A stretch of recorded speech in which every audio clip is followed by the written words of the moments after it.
இன்றைக்கி நம்ம என்ன கிளாத் பெயிண்டிங் பண்ணியிருக்கோன்னு பார்த்துடலாம். இது வந்துட்டு ஒரு 1 to 1.5 இயர்ஸ் ஏஜ் இருக்கக்கூடிய ஒரு பாயோட ட்ரெஸ்ஸு. ஸோ இதில் வந்துட்டு ஆல்ரெடி ஒரு டைனோசர் பிக்சர் இருக்குது. ஸோ இந்த டைனோசர் பிக்சர் வச்சு நம்ம வந்துட்டு பேக் சைடில் ஒரு ஃபேமிலி ஆஃப் 3 ரெப்ரசன்ட் பண்ணணும் அப்படின்றது தான் கான்செப்ட்டு.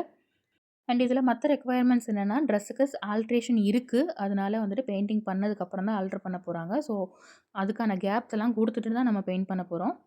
அதே மாதிரி ட்ரெஸ்ஸோட கலரையும் வந்துட்டு நம்ம பிளாக் பண்ணக்கூடாது. ஸோ அந்த கான்செப்டில் நம்ம கொண்டு வந்தது தான் இந்த பெயிண்டிங். ஒரு சின்ன அப்ஸ்ட்ராக்ட் எஃபெக்ட் பேக்ரவுண்ட்லேயும் மெயினாக வந்துட்டு ஒரு 3 டைனோ ஃபேமிலி, ஒரு அம்மா, அப்பா, குட்டி இருக்க மாதிரியான ஒரு டைனோ ஃபேமிலி பெயிண்ட் பண்ணியிருக்கோம். கஸ்டமர் சைட்லேருந்து ட்ரெஸ் வரும்போது இந்த மாதிரி நிறைய யூனிக் கலர்ஸில் வரும். இன்கேஸ் நம்ம வாங்கணும் அப்படின்னா நம்மளால் ப்ரைமரி கலர்ஸ் மட்டும் தான் வாங்க முடியும். அண்ட் அதுக்கு ட்ரெஸ்ஸோட MRP charges plus transport charges ரெண்டுமே வந்துட்டு எக்ஸ்ட்ரா வரும். இன்கேஸ் உங்களுக்கு இந்த மாதிரி கஸ்டமைஸ் பெயிண்டிங் பண்ணணும் உங்கள் ஷர்ட்டில் அப்படின்னா மறக்காமல் டிஸ்கிரிப்ஷனில் இருக்க நம்பர் காண்டாக்ட் பண்ணுங்கள். அண்ட் இந்த பெயிண்டிங் எப்படி இருக்குது அப்படின்றத மறக்காமல் கமெண்ட் செக்ஷனில் கமெண்ட் பண்ணிவிடுங்க.